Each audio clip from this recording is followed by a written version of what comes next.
Hey guys, welcome to the channel.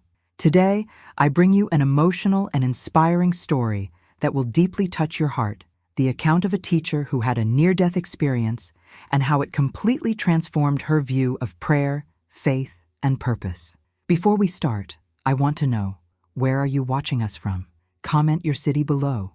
And of course, if you are not yet subscribed to the channel, take the opportunity to subscribe now and activate the bell, because here we always bring stories that make a difference. Let's go on this journey together. My name is Grace Everly. I'm 37 years old, and I'm an elementary school teacher in beautiful Asheville, North Carolina. My life was, for lack of a better word, ordinary. Every day started with the sound of the alarm at 6 a.m. mirror, a hurried coffee while I reviewed my notes for class, and then a run to the school to meet my students, who entered with their heavy backpacks and curious looks. On this particular morning, the sun was shining brightly, but the winter cold was still biting. As I parked the car at school, I adjusted my scarf and held tight to the folder with my graded papers. One more day, I thought, with a sigh.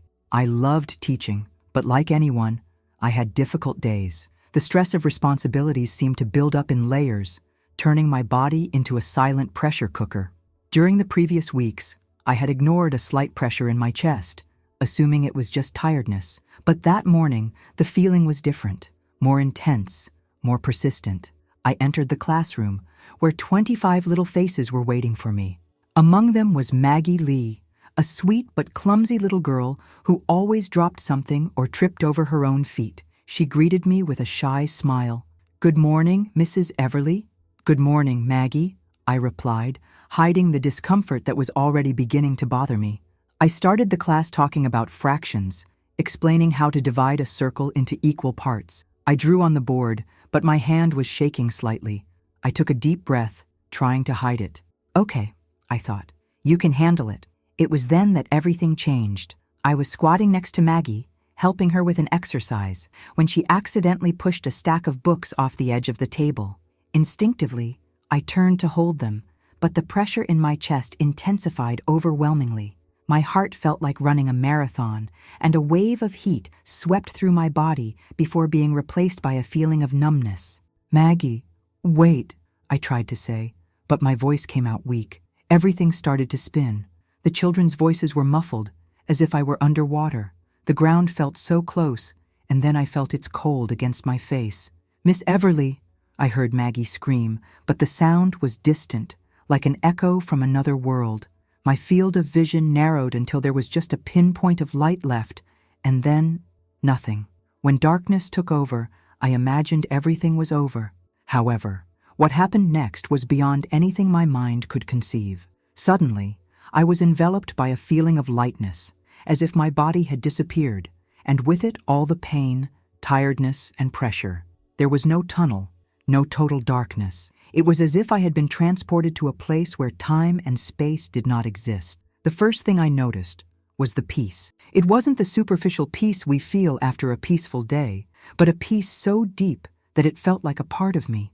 It was like I had finally found a place where I had belonged all my life without knowing it. I looked around, but the surroundings were indescribable. It wasn't solid, nor was it completely ethereal. It was a space surrounded by a soft light that pulsed with energy. It wasn't just a visible light, it was something I could feel, a living presence that radiated love, welcome, and an assurance that I was safe. As I tried to understand where I was, I realized I wasn't alone.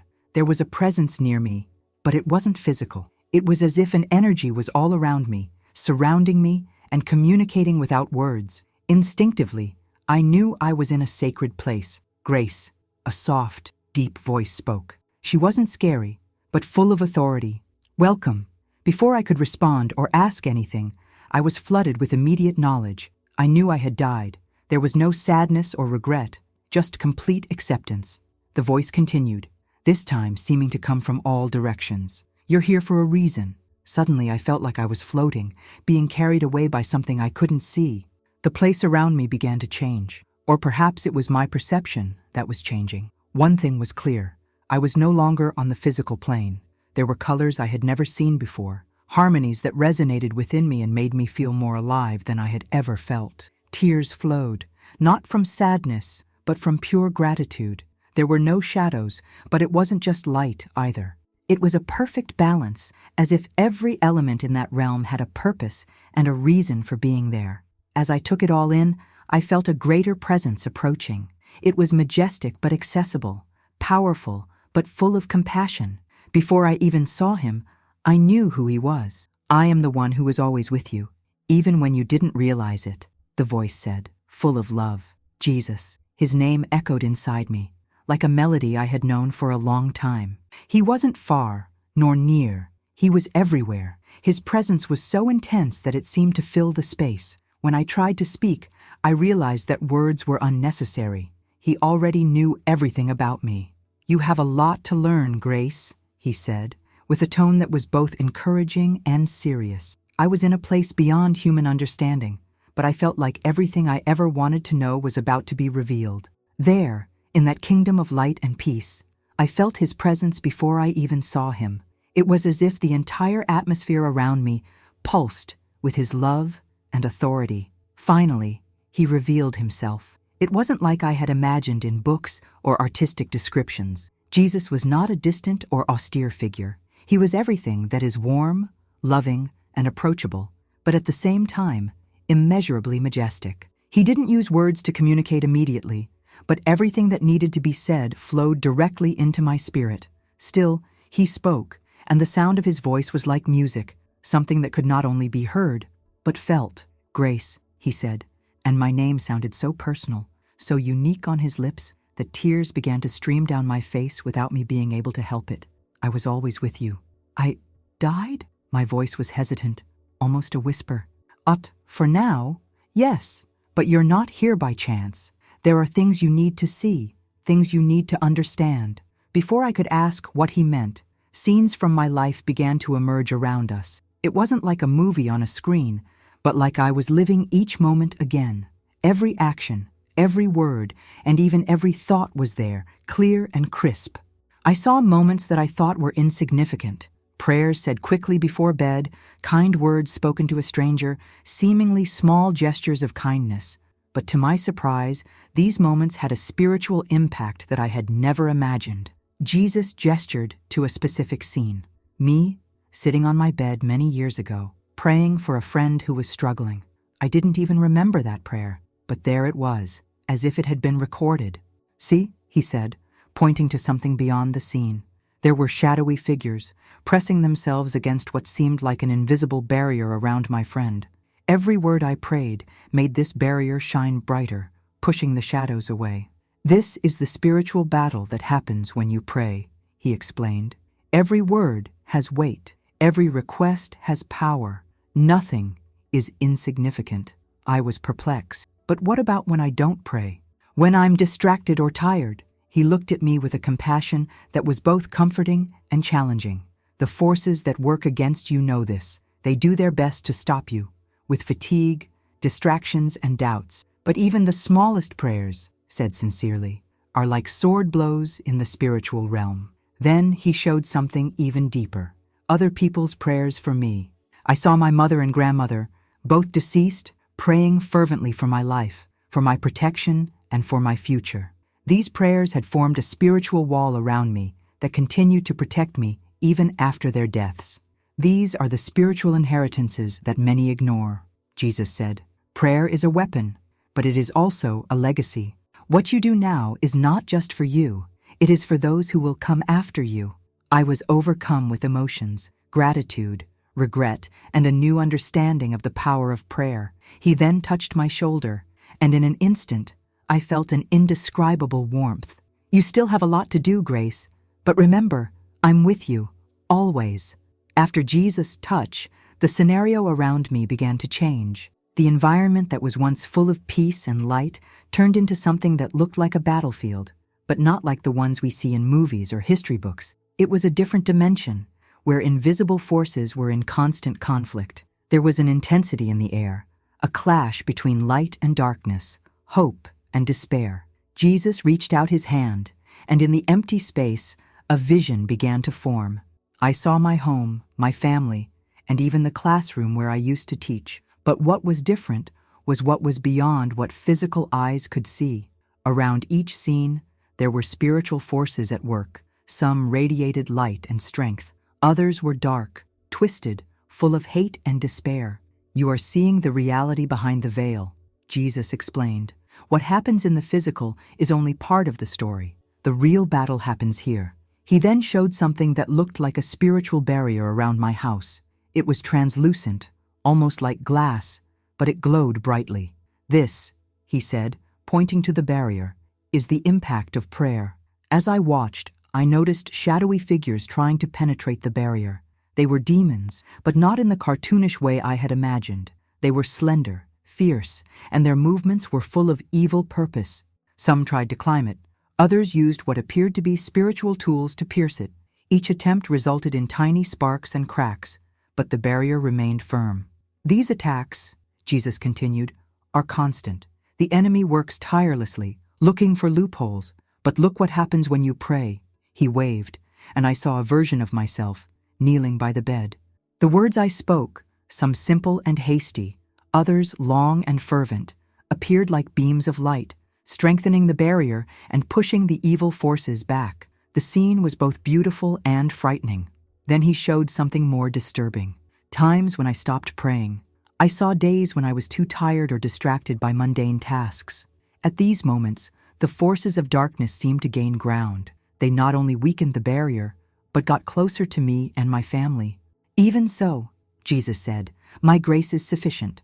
I never leave you helpless, but I want you to see the importance of your participation in the battle." He then showed me another scene. It was my husband, Daniel, who rarely prayed. When he did so, even hesitantly, his words created a tremendous impact on the spiritual world. The demons reacted with fury, retreating as if they had been hit by something much bigger than they expected. "This is the power of sincere prayer," Jesus explained. "No matter how brief or imperfect it is, every word spoken in faith resonates in the spiritual realm." Finally, he showed the effect of prayers offered by people I didn't even know, distant friends, co-workers, and even strangers who prayed for me in times of difficulty. Each prayer was like a brick in a fortress, an act of intercession that strengthened my defenses. "Grace," he said, looking into my eyes, "your prayers are a powerful weapon. Use them with faith, and remember, never underestimate the impact that even a simple prayer can have." When Jesus finished showing the impact of prayers, the scene around us changed again. Now, I was in a dark and dreary place, with an almost suffocating feeling of oppression. The contrast with the realm of light I had previously experienced was so strong that I instinctively felt fear. But Jesus was by my side, and his presence was an anchor that held me steady. "You need to see this," he said, his tone solemn. In front of me, a scene began to unfold. It was a chamber of sorts, with shadowy figures gathered around a table. Their faces were difficult to make out, like shadows in constant motion, but their presence was unmistakably evil. They gestured, debating fiercely, and the air around them seemed to pulse with hatred and despair. "These are the enemies of your soul," Jesus explained. "They come together to plan how to stop your connection to me."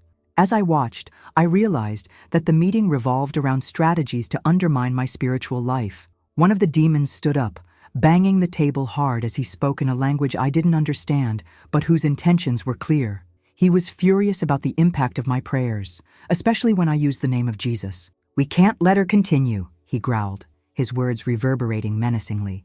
"Distractions, fatigue, make her doubt that her prayers are worth it." Another demon nodded, casting a dark look at the group. "She's starting to realize the power she has. If she keeps praying, it's going to be a problem. We need to make her stop." I was paralyzed, watching the intensity of his hatred and determination. It was as if every aspect of their lives was focused on creating barriers and preventing me, and others like me, from connecting with God. Jesus placed his hand on my shoulder. "They're afraid," he said calmly, "not from you, but from the power you have through me. Every prayer made in faith is a sword that cuts through your strategies." With a gesture, he showed me another vision. It was a spiritual battle taking place directly over my home. Angels, radiating light and strength, fought against demons who attacked savagely. Every word of prayer that my husband or I uttered caused the angels to gain strength, while the evil forces retreated, as if burned by an unbearable light. This is the reality that many ignore, Jesus explained. Spiritual battles don't stop. The enemy works tirelessly to steal your attention, your energy, your faith. But his weapons, prayer, faith, my name, are far more powerful. He also showed me the times when I didn't pray. It was painful to see how the dark forces gained ground during these periods, placing obstacles and launching attacks that I only perceived in the form of exhaustion, conflicts, or discouragement. Even so, he continued, my grace is always there. I never leave you alone, but I want you to understand the impact your choices have.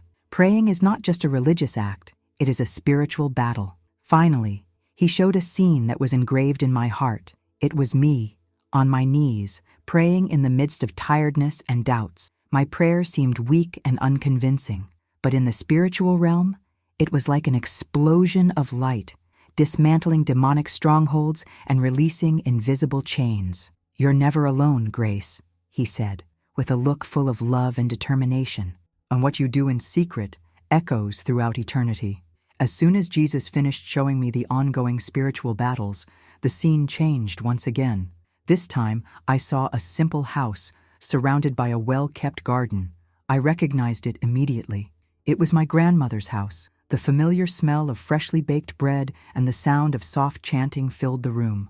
Inside, I saw my grandmother kneeling by the bed, her hands clasped in prayer, her eyes closed fervently. This is your spiritual inheritance, Grace, Jesus said, his voice full of reverence. Your grandmother's prayers continue to impact your life, even now. I watched my grandmother praying intensely, tears streaming down her face as she mentioned my name and my mother's. Each word seemed to transform into a beam of light that shot through the ceiling and into the sky. The light grew and spread, creating a kind of shield around our family. She prayed not just for you, Jesus explained, but for generations that didn't even exist yet. Your grandmother understood the power of interceding, of creating a spiritual fortress for those who would come after. The scene changed, and now I saw my mother, years younger, kneeling in the same place, repeating the pattern of faith she had learned. Her prayers also turned into light, intertwining with my grandmother's, forming an even stronger barrier around our family. This is the generational impact of prayer, Jesus said. It does not end with death. The words of faith, the cries made in my name, have a life of their own in the spiritual realm. They continue to protect, guide, and bless. I saw myself as a child, running around the yard of my grandmother's house, completely oblivious to the spiritual battles going on around me. In one corner, I saw shadowy figures trying to penetrate the shield of light that enveloped the house. But each time one of them advanced, it was repelled by an invisible force, the force of my grandmother and mother's prayers. These women were spiritual warriors, Jesus said, with a gleam of admiration in his eyes. And now, Grace, it's your turn to continue that legacy. I remembered all the times my mother and grandmother encouraged me to pray, how they insisted on the importance of seeking God, even when I thought it was unnecessary or old-fashioned. I realized at that moment how much I had underestimated the impact of their faith on my life. But what if I fail? I asked, my voice shaking. What if I'm not strong enough to carry that legacy? Jesus placed his hand on my shoulder, and a comforting warmth coursed through my body. You will never be alone. My strength is made perfect in your weakness. And remember, it's not about perfection, it's about persistence. Every prayer, no matter how simple, is a continuation of that shield. Then he showed something even more surprising. My grandmother and mother's prayers were connecting with my own prayers, forming an even greater shield around my family, including Daniel, my husband, and Maggie, my student. I saw how, even in times when I thought my prayers were insignificant, they were helping to strengthen this spiritual fortress. That's what it means to fight for your family, Jesus said. Prayer is the greatest act of love you can offer. It doesn't matter if you see the results now. They will come, because prayer is never in vain. I was filled with a mix of humility and gratitude. I understood, more than ever, that my life was not just mine. I was part of something much bigger, a chain of faith that spanned generations. After understanding the generational impact of prayers, Jesus showed me another scene, This time, it was my own life in times of hardship and struggle, times when I was exhausted, discouraged, and almost ready to give up praying. I saw myself sitting in bed late at night, trying to mumble words as my mind wandered to worries and unfinished to-do lists. These are the most difficult times, Jesus said, and also the most important ones. He stretched out his hand, and a light panel appeared in front of us, as if it were a screen, showing a continuous flow of scenes. They were images of me trying to pray in the midst of chaos. A morning before work, a brief break in the car, or even while washing dishes. Each prayer felt weak, disconnected, like I was just going through the words. See what happens here, he said. Alongside scenes from my life, I saw spiritual figures working tirelessly to distract me. They whispered lies. You're too tired. It doesn't make any difference. No one is listening. I could see how these words infiltrated my mind, causing me to shorten or even abandon my prayers. However, when I was able to resist and pray, even briefly, even without feeling a deep emotional connection, something extraordinary happened. Bright lights, like small rays, came out of me, reaching the fortresses of darkness that surrounded my life. These are the prayers you thought didn't matter, Jesus explained. Every word, even the simplest, has power when spoken with faith. He showed me a moment when, a few years ago, I was at the height of despair. I had cried alone in my room, feeling like my life was falling apart. That night, all I could say was, "Help me, Lord." I now saw, on that spiritual screen, that this short prayer had transformed into a flash of light, destroying chains that spiritual enemies had placed around me. You think you need perfect or long words for me to listen, he said, tenderly. But what matters is the sincerity of your heart. Even when you feel like you are failing, I see your struggle, and it has a powerful impact in the spiritual realm. Jesus then showed me another scene, prayers done in community. It was a group of women in church, holding hands, praying together. Each word spoken in unison created a force so strong that spiritual enemies retreated, as if they were being pushed by an irresistible wave of power. That's the power of corporate prayer, he said. When you unite in faith, it is as if you multiply the impact of your individual prayers. You strengthen each other, and this confuses the enemy. Finally, he showed something that broke my heart. It was me, in a moment of tiredness, choosing to watch television instead of praying. I saw how the demons around me laughed and cheered, relieved that they had managed to distract me. I do not show this to shame you, Jesus said, but so that you understand the importance of persisting. The enemy does everything in his power to divert your attention, because he knows how powerful your prayer is. I saw myself kneeling again, even when I didn't feel strong, and I saw how those prayers broke the strategies of darkness. Keep praying, Grace, he said, even when you don't feel like it, even when you're tired. I'm listening, always. With tears in my eyes, I realized that my prayer life was like a muscle. The more I used it, the stronger it became. It wasn't about perfection, but about persistence.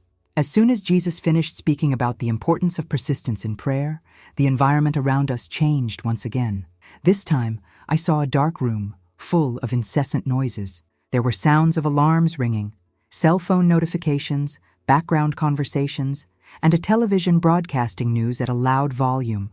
The space felt small, suffocating, and every sound competed for my attention. Jesus walked beside me, serene, but with a firm gaze. He pointed to the center of the room, where a figure sat, looking exhausted. It was me, holding my phone, switching between apps while a television show played in the background. My face was tense, my shoulders hunched. I seemed overwhelmed and distracted, caught in an endless cycle of stimuli. This is a reflection of what you face every day, he said. The enemy uses distractions as one of their most effective weapons. With a gesture, Jesus showed shadowy figures around the room. These demonic beings were busy creating distractions in every corner. One of them manipulated the phone, ensuring that notifications appeared at crucial moments. Another placed thoughts in the mind of the seated figure, my mind, as reminders of urgent tasks or problems that needed solving. They know that if they can keep you busy, you will have less time to pray, Jesus explained. It's not just about technology or tasks.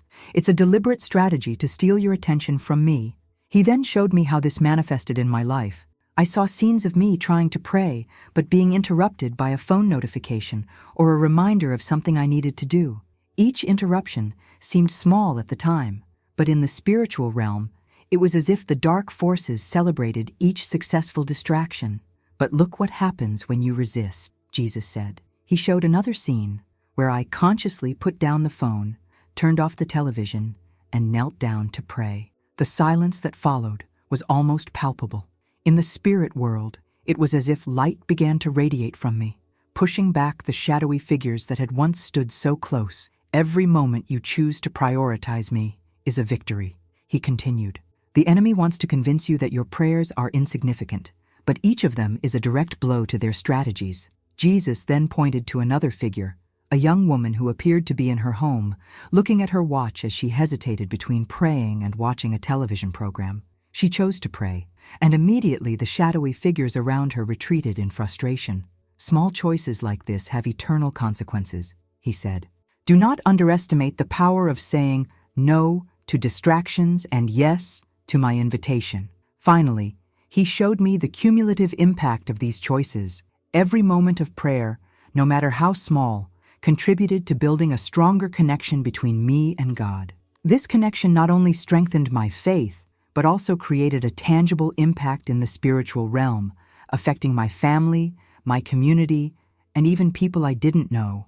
Grace, he said, looking into my eyes, you will never be free from the temptations and distractions of this world, but you will always have the power to choose, and every time you choose me, you win. I absorbed his words, feeling a mixture of humility and hope. I realized that distractions weren't just inconvenient, they were part of a larger battle. But now I knew I had the strength to endure, not alone, but with him by my side. After everything Jesus had shown me, the impact of prayer, the spiritual battle, and the distractions we face daily, I felt something shift within me. It wasn't just knowledge, it was a calling. I knew that when I returned to my life, nothing would be the same again. Suddenly, my surroundings began to dissolve, and I felt something familiar. My body. It was as if she was being pulled back to reality.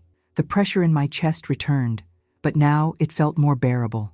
I slowly opened my eyes and saw the ceiling of the ICU. Fluorescent lights hummed softly, and the first thing I heard was the sound of my husband, Daniel, sobbing next to me.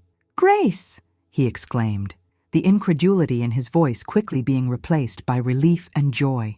"You're back! My God, you're back!" My words came out weak. "I am alive?" He squeezed my hand tightly and nodded. "You were dead, Grace, for 33 minutes and 27 seconds. The doctors can't explain how you came back." I was still trying to process everything. My mind was filled with the images Jesus had shown me, and my heart, although still weak, was beating with new determination. Over the next few days, during my recovery, I began to notice changes in myself. Things that used to bother me seemed insignificant. Every interaction with Daniel, my friends, and even the nurses at the hospital seemed to be an opportunity to show love and patience. But most of all, my heart longed for prayer. The first night at home, I sat on the side of the bed, with Daniel next to me. He was restless, clearly worried about my health, and overwhelmed by what had happened. "Daniel," I said, holding his hand, "we need to pray together." He looked surprised. "I'm not good at this, Grace. You know that." I smiled, remembering what Jesus had said about simple prayers. "It doesn't matter how you pray, Daniel. Just talk to him. Let's do this together." It was the first time we had prayed as a couple in a long time. His words were short, hesitant, but I could feel his sincerity. And at that moment, I felt the presence of God fill our room, like a confirmation that we were on the right path. When I returned to school, the effects of the experience began to manifest themselves in my work as well. Before, I saw my role as a teacher as just a job. Now, I understood that it was a vocation. Each child in my classroom was a precious soul, and my interactions with them were opportunities to sow love and hope. Maggie Lee, the student who had accidentally triggered my meltdown, was one of the first to reach out to me. She entered the room after class, teary-eyed. "So, Miss Everly, I'm so sorry. It was all my fault," she said, her voice shaking. I bent down to her level and held her hands. "Maggie, none of this was your fault. In fact, you were a part of God's plan. Something incredible happened, and I'm grateful for it." She hugged me tightly, and in that moment, I realized that my journey of transformation was not just for me, but to impact those around me. At home, Daniel started to change too. He began to pray alone and occasionally surprised me with questions about faith. Our relationship, previously worn down by tiredness and routine, began to blossom in a way I had never imagined. My local community has also noticed the changes. Without turning into a lecturer or someone who forced my experience on others, I began to share what I had learned naturally. In small conversations, in moments of silence with a friend in need, I planted the seeds of what Jesus had taught me about prayer and persistence. The transformation was slow but profound. Each day, each prayer was a step toward a new version of myself, someone who lived not for herself, but for a greater purpose. After weeks of processing everything that had happened, I realized that my life could never go back to the way it was before. What Jesus had shown me was a calling, not just to change the way I lived, but to share what I had learned with those around me. The first morning I felt strong enough to leave the house, I walked to the nearby park, where I usually sat to grade papers or read. This time, I had my Bible and a notebook, trying to put into words everything I had experienced, but words seemed insufficient to describe the impact of that experience. How to explain something so grand without sounding exaggerated or inaccessible? As I thought, a feeling of peace came over me. Jesus didn't want me to create a grand plan or write a book about my experience. He wanted me to live what I had learned. I understood that my mission was not grand in the sense that many imagine. It didn't involve crowds or stages. It was about touching individual lives, starting with the people closest to me. I began to pray for Daniel daily, sometimes without him knowing. I prayed for my students, mentioning their names one by one. Some of these children were facing difficult situations at home, and I knew that even small gestures could have a profound spiritual impact. At work, I adopted the habit of arriving a few minutes early to pray in the classroom before the children arrived. Lord, bless these chairs, these tables. Give wisdom to me and hope to each of these precious souls. It was a simple practice, but I noticed subtle changes in the students, behavior, and the atmosphere in the room. One of the biggest surprises was seeing how my experience began to spontaneously inspire other people. Sarah, my best friend and colleague, was one of the first to notice. "Grace," she said, one day after class, "you look different. I can't explain it, but it feels like you're glowing." I laughed, but I knew she was serious. I shared with her, in a simple way, what I had learned about prayer. She began to accompany me in morning prayers in the classroom, and soon other classmates joined us. It was a small but powerful thing. Women coming together to pray for their students, their families, and their own lives. Pastor Nathaniel, from the local church, also reached out to me after hearing parts of my testimony. "Grace, what you experienced is something many need to hear," he said. "You don't need a pulpit to share this. Just live what you've learned and let people see it." These words were engraved in my heart. I understood that my mission was not to convince anyone, but simply to be a living witness to the power of prayer and God's grace. As I reflected on it all, I realized that the message Jesus wanted me to share was clear and direct. Prayer is powerful. Every word has an impact in the spiritual realm, even when you don't feel or see immediate results. No prayer is insignificant, from a whispered, "Lord, help me," in a moment of desperation to long intercessions made with fervor. They all count. Persistence is the key. Distractions, tiredness, and doubts are weapons of the enemy, but choosing to pray anyway is an act of faith that can change lives. Praying in community is strengthening defenses. Uniting prayers creates a collective impact that can transform families, communities, and even generations. Today, my life is not perfect, but it is full of purpose. I continue teaching, loving my family, and praying. I don't write books or stand on stages to share my story, but those who cross my path inevitably hear some of what I've learned.